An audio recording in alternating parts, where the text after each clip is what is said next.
Welcome to this week's 6 to 8 weeks Perspectives on Sports Medicines. It's just me and Nirav this week. Drew is off in Hawaii.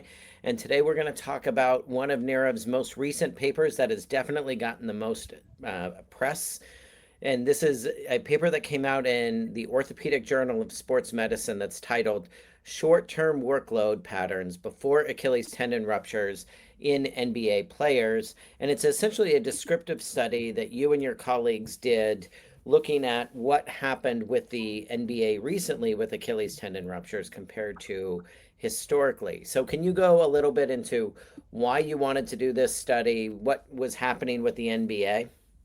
Yeah, so I think a lot of this spurred from the fact that it was last season, 2 seasons ago, where we saw 7 Achilles ruptures in NBA players. Obviously, the big names were Tatum and Halliburton, and I think a lot of people were wondering, like, why is this happening? And initially when we did this study, a lot of my thought was that this was due somehow to youth sports participation and players coming in with a lot of mileage and perhaps players who had, played multiple sports maybe weren't at the same risk along the lines with a lot of other research we had done. And also looking at, maybe this is potentially has to do with load, like these players are just breaking down by the end of the season.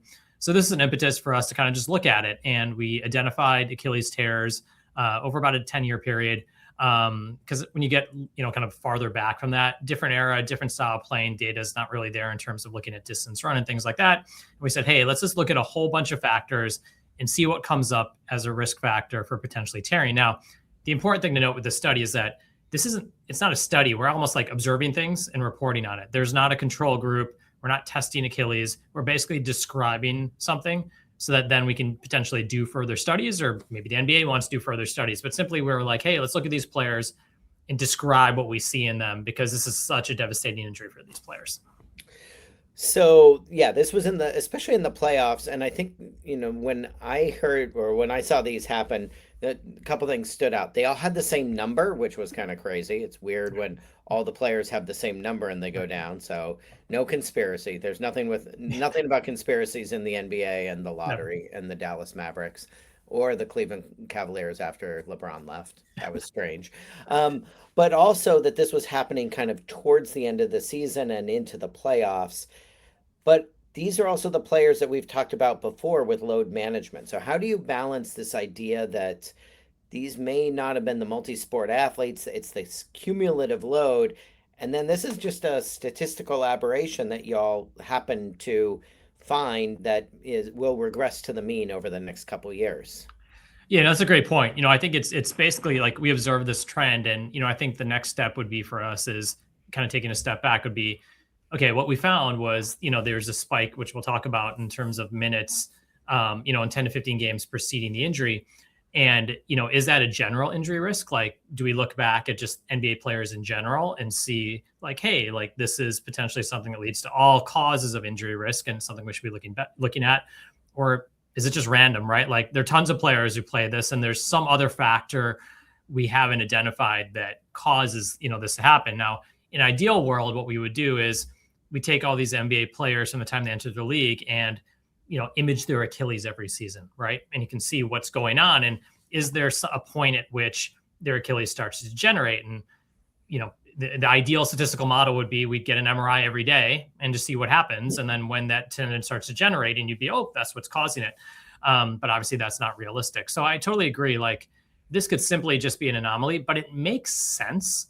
And that's the thing. If we really found that when players are wearing green shoes and playing in Philadelphia and they've eaten a hot dog the day before and that leads to their Achilles tear, yes, probably not the case. But the concept of acute increases in workload over an extended period of time does make sense for soft tissue injuries. The question is that just specific to Achilles, or is that specific to other injuries? Or is this something that NBA players just do and we just found something random? And I think that's really the key. So, hopefully for LeBron and anybody else that likes the Sixers, it's not eating hot dogs in Philly.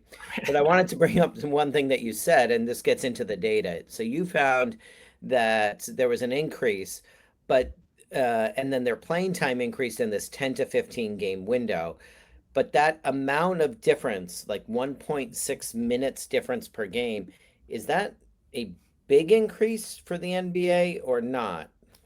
I think it is a tremendous increase. And I think, if you think of the game, the way it's played now, it's ballistic. There's tons of cutting, pivoting, and agility. And I think that's in general why you see more traumatic injuries now than you see in the 80s and 90s. It's physical in a different way. It's physical in the soft tissue way. Whereas I think in the 80s and 90s, it was more blunt force trauma. So if you really look at how much distance these players are covering in a minute, minute and a half, I mean, they're going up and down the court, they're running, they're jumping, they're doing so many different things. So I do think that's significant, but I do understand to the outside observer, they're like, oh, I'm just playing basketball for an additional minute. But what an NBA player, if you just watch an NBA game and see what they're doing in a minute and a half of playing time, it's a lot of load over 10 to 15 games. That's where I think the important thing comes in, is that in an individual game, maybe that's not a big deal. Over a period of 5 games, maybe not a big deal. But suddenly you get to 10 to 15 games, and that could be 30, 40 minutes more of intensive activity. So I kind of keep use a track and field analogy. It's like if you're running a 400 meters, like every day at top speed, and now you're going to throw, something else in, maybe run it, a couple more times during the week. That's a lot of load on your body at kind of a high level. So what we really need to do, which would be another interesting thing to look at, is what are these players doing in that extra time, right? Like really look at their mechanics. Are they starting to, their mechanics breaking down? Was there something happening, maybe 5 minutes preceding it that caused this? So I totally agree that individual time point is not a lot, but the way that NBA players play, they are covering a lot of ground in that time. And then over 10 to 15 games, it can lead to issues potentially. So one of the things that often comes up when you listen to players and how we do load management now is this idea of back-to-back games. Did you all look at the effect of back-to-back games or this like playing density? And what did you find with that? Yeah, we actually found there was no correlation with that, which was interesting. And I think, when we look at, and this is particularly looking at Achilles tears, right? So I think there may be some, and there's other research we've done that shows that potentially that is associated with overall injury risk, but something about the Achilles, the back-to-back, wasn't necessarily associated with it. And the way that I explain that is that I think that what our data shows, it's not necessarily anti-load management. I think what it shows is about you want to have consistent load, right? So if you're going to sit out for games and then slowly ramp back up. If you're going to be playing, make sure you're playing consistent levels and making sure your body's ready for it. And I really think where we're seeing it is that if you're playing 30 minutes and suddenly you then go up to like 40 minutes over 15 games, it's probably better to play 35 minutes or do what Thibodeau does, right? Play 42 minutes every single game, because your body's used to it. So I think when we look specifically at the Achilles, perhaps it is about consistency in terms of minutes. So your Achilles is used to it as opposed to having that jump up. Whereas other injuries, it may be more about load management. But clearly, at least in this subset of 19 players, it did seem to be that if you weren't playing your consistent amount, whatever that was somehow an increased risk, as opposed to kind of this jump up, which, maybe you don't see in other injuries. Yeah, it'd be interesting, maybe not MRI, but ultrasound to look at, does that increase in minutes and activity correlate with some sort of structural change pre-injury? And then could you monitor something to show like these athletes are now at risk, we need to back them off. But then if you're asymptomatic, it's going to be hard to tell an athlete who wants to play, and all these are the stars, which is a question I want to ask you. Now we have maybe evidence that your Achilles is under a little bit of stress. Do you really pull them out at the end of a close game, or do you try to load management at the start of the game when maybe not, it's going to make a difference to the outcome? But I think these are all tough questions, and it does bring it up. And one question I wanted to ask you is, what was your original hypothesis when you were doing this study? Yeah, I mean, I felt that when we were going to observe was that the players who had more longitudinal load, like they'd played more minutes throughout the season, were more likely to tear. But interesting enough, there were people who were tearing at the beginning of the season, and it was more about that, 10 to 15 game load than it was about longitudinal load, which is interesting, which potentially may also indicate the fact that, the body's adapting, the Achilles adapts to kind of consistent load over a period of time. So it's almost like, if you're going to be training every single day, your body's going to get used to it. And maybe something else will happen. But for the Achilles, it's like, if you've just been distance running all this time and suddenly then you start sprinting and you do it like day after day after day, then Achilles is going to not be able to adapt. So I look at it almost as soft tissue adaptation, is that your body and your Achilles potentially needs to be able to adapt to consistent load. And when you're doing something that's more ballistic and more explosive over an extended period of time, that's potentially where the Achilles breaks down. But definitely we thought it was going to be longitudinal load. They're playing more minutes. There's more schedule density. And those were the things that were going to lead to those Achilles tear. But it's found to be something different, which in a small subset, you have a couple players here and there that could change that, right? And I think then the other thing that also kind of confounds the study as well too is that was one spike when he had 7 Achilles tears. Last year, I think there was only 1 Achilles tear in the NBA. So is this some sort of statistical outlier? And then suddenly if we get rid of those 7 and then suddenly you go down to 12, I mean, this is really, in obviously when the media takes off with things, no one ever reads the entire paper, and I think this really is just like, this is something we found. Let's look at this and let's ask these questions, right? And I think that's the important thing. We're asking these questions to say, hey, what can we do about this? Because there was this spike, this injury is devastating. And which I think is the most important part of this is that we are seeing younger players get this injury. And that's the difference. Like when other people got it, you're older, end of your career, yeah, the tendon's degenerated, it's fine. But when you see people under 30 getting it, that's where you start wondering, okay, this is a problem, right? No one wants to see Jason Tatum's career altered. No one wants to see, Halliburton's career altered. So, is this something that we can address now so that younger players aren't getting this over the next couple seasons? I would argue every Knicks fan wanted to see Halliburton's season altered, and so did OKC 2 years ago, because the Pacers win Game 7 if Halliburton stays healthy. Exactly. I think, and it's possible, we've talked before about load management. I think it's possible that it's a combination of multiple things, because if you look at the players that were in this cohort, they're the stars, right? They're not the people that come in for 2 minutes a game and then play 8 minutes a game. These are the stars that are at 30 and then bump up to 32, 33, 34. But these people are, like you said, are younger. So it may be that there's that cumulative load that they've had since youth basketball. Plus, this is what's tipping them over the edge. And this is what we're seeing.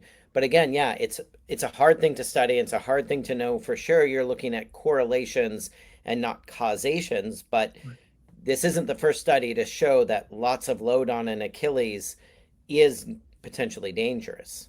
Yeah, no, totally agree. I think that's and the thing that, and I kind of reading through the comments on social media and stuff that a lot of people brought up is that it's very hard to determine what are these teams doing to those players in between games, right? Like, what's their rest? What's their recovery? What's the load? What's the travel? Like, what's the diet? I mean, there's so many factors that go into this for an injury that's not very common, if we put it that way. And I think we did this because a lot of people were talking about it, so we wanted to study it. But I mean, I think you could get a lot more data with, let's look at hamstring strains, let's look at calf strains. Like, there's so many more players that get that. So, a couple players here and there that don't necessarily fit the normal mold can skew the data one way. So we talk about this in our limitations. And I think, a couple people have been like, well, you didn't do this, you didn't do that. And I'm like, well, there's 3 paragraphs of limitations in our study, which of course no one wants to click on the actual link to read the study. But we totally agree. This is not the end all be all of it. We acknowledge our methodological limitations. The NBA said we have methodological limitations in their statement about our study, which we agree. I'm not saying that this is the best study, but I do agree that this raises questions. I think there's a discussion, and just like with our NFL turf grass paper, like, these major leagues, major sports do have data, and I think it's great if they could publish it, because then then we can answer the questions a little bit more, and the public can understand it, and then we can use that information to take it back to our patients, right? Because we see patients with Achilles tears, we see patients who play on grass versus turf, et cetera. So I think there is kind of public interest in this and just understanding this a little bit better. So last question, we make you sports czar, and you are in charge of the health and safety of the NBA athletes.